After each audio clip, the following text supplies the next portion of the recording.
Good evening. Are you going to look in that direction as you speak, or are you going to read anything else? Look at the judge, of course. Good evening. For the second allegation, I, Siranupan, will speak on behalf of the defendant. Your Honor, firstly, Mr. Liekines cannot be charged on account of inducing or soliciting under Article 25(3)(b) of the Rome Statute regarding the attacks on the officer of Ravin Imperial Force owing to these reasons.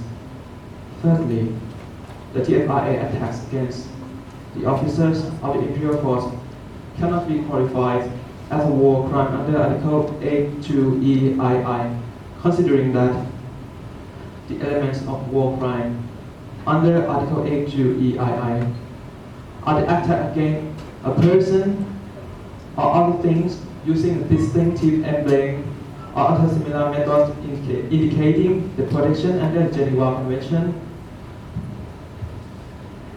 and the intent of the perpetrators to attack such target. Sorry, can we stop the time for a moment? I'd like to adjust the mic. Like this. What you're comfortable with. Yeah, that should be more comfortable now. Okay. Maybe we can close this here. Excuse me, may I add this is the time stop? Yes, time Thank is you up, very don't much. worry. Okay, in this case, as there were ongoing internal disturbance, like my colleagues said before, the TFIA did perform the attack against a person from the IF Imperial Force. Given the fact that the distinctive emblems under the Geneva Convention refers to the red cross on the white ground, and red crescent, and red lion, and the sun on the white ground. And the symbol of the red crystal shall be the additional distinctive emblems under the Geneva Convention and shall enjoy equal status as those aforementioned distinctive emblems. According to the additional Protocol 3, however, given the fact that the Kingdom of Ravis is state party to 4 Geneva Conventions and additional Protocol 1 and Protocol 2, but there is no specific evidence that the Kingdom of Ravis has become state party to the additional Protocol 3, and like the prosecutor has said before that it has become the customary law, but we want to object that just only 70 countries cannot represent opinion jurists, or it cannot be represent a state practice, because our world consists of more than 190 countries, and 70 is not the half of 190, so it cannot represent the state practice from people all around the world. So it has not have the status of customary law yet.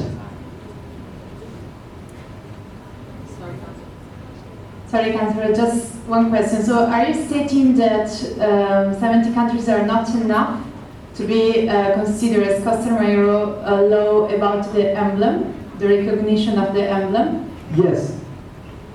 Yes, please. Okay, so the only factor that grants protection is the emblem to medical personnel.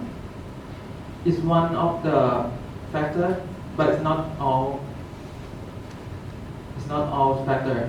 There's further factor like the person must be medical person, and they have a distinctive emblem on their uniform, or they have a distinctive emblem attached to them so that it can be visible. So the person who in the armed conflict or the combatants from the other side will not attack. So in this case, if there is no distinctive emblem attached to the uniform, the opposite side fighter will not know if this one is the medical officers or not.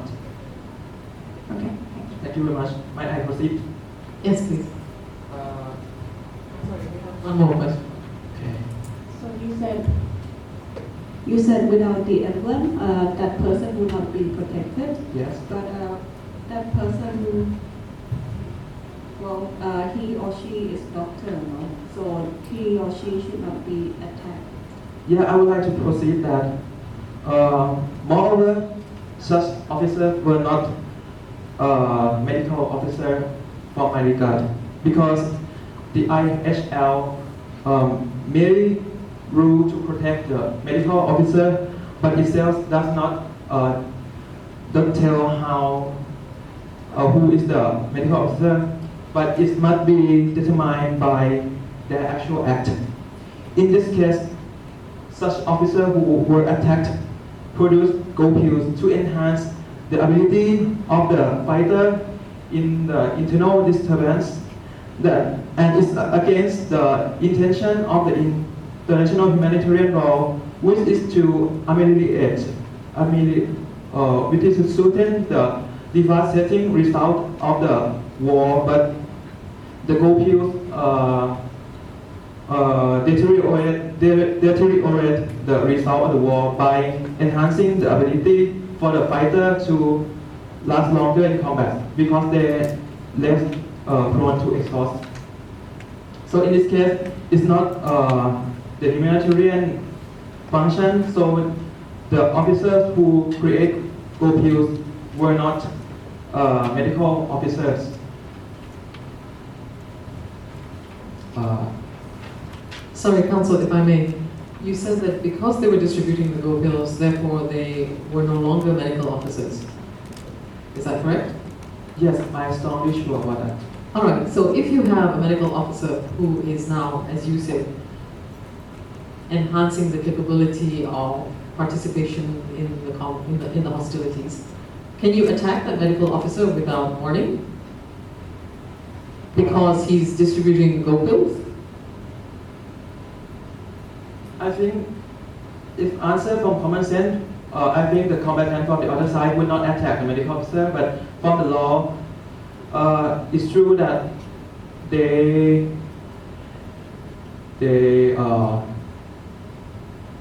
what? Okay.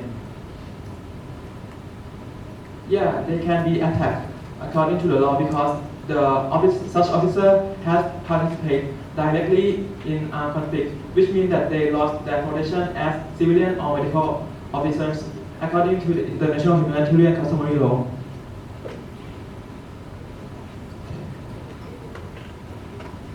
And sorry, just actually to repeat the question. So they could be attacked without warning. They immediately lose their protection. It does not mean that they immediately lose their protection. About the one before attack is about the international humanitarian law about precautionary measure, right? And it doesn't mean that the other side fighter can do everything, but in this case, had there were a warning, they would not be able to attack the officer who create and distribute gold pills. So it's a military necessity, which is also another international humanitarian. Why was it important for them not to attack immediately? Was there any reason that they had to attack immediately? I guess you're talking about the element of Yes. surprise, right? Yeah. So you were afraid that they would run away, is that it? If we gave a warning first? Because if you imagine that they are medical doctors and you want them to stop distributing go pills in order to reclaim their protection as just medical officers, don't you think your client had an obligation to give them a warning, to warn them to stop distributing the go pills? Otherwise, your client would actually order the attack on them. I believe that in such case, if the officer who create gold pill is very important for the army or the armed force of the RIF, then it would be possible that there would be the evacuation of the gold pills creating station because it's very important for the RIF force to have gold pills produced. And yeah, it's just like that. Okay, so before you just argued that producing or providing those pills were like direct participation in the hostilities. So would that mean they would lose the protection for good, forever, or would they only be as a target only when they provide the pills?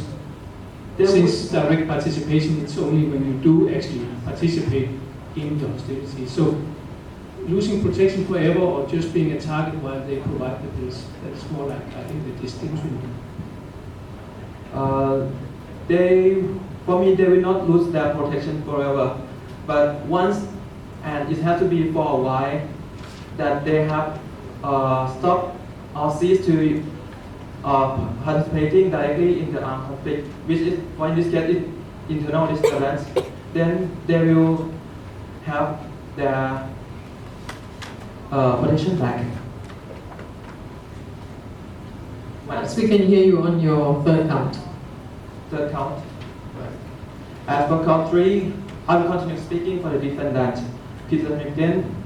Mr. Linkines are not guilty on the basis of common responsibility under Article 28A, but the incident occurred between 3rd June 2017 and 12 June 2018. This is because, firstly, the recruitment or the use of the young militia by the Red Eagles during the time cannot constitute a war crime under Article 8(2)(e)(vii) of Rome Statute. Considering that under Article 8(2)(e)(vii) there are two key material elements. The Red Eagle needs to conscript or enlisted or use a person to participate actively in hostility, and most importantly, such person being conscripted or enlisted need to be under the age of 15 years old. However, apparently, the young militias appear in Facebook video, which is the only agreed evidence from the prosecutor side, were not under the age of 15 years old. In this case, the video merely revealed activity of band of militias. Among the band were a group of young militias who appear to be at the age of teenage boy, but the age of teenage boy also consists of persons at the age of 15 plus. Even so, there is no sufficient evidence to certify that such young militia were under the age of 15 years old. On the other hand, the video merely portrays a group of young militias. From the video background, it's apparent that the video was taken in the town of Salsa. It's a mining community where there are a lot of people who have to work 12 hours a day, and there were food shortage. Sorry, Counsel, is there anything in the facts that point to the children being above 15? Yes. It's likely that young militias were from the town, and according to the research made by Professor Corino from the fact sheet paragraph 5 and 27, the trace mineral lead to many incidents of birth defects and chronic health conditions among the freeman populations. Sorry, Counsel, again, I repeat the question.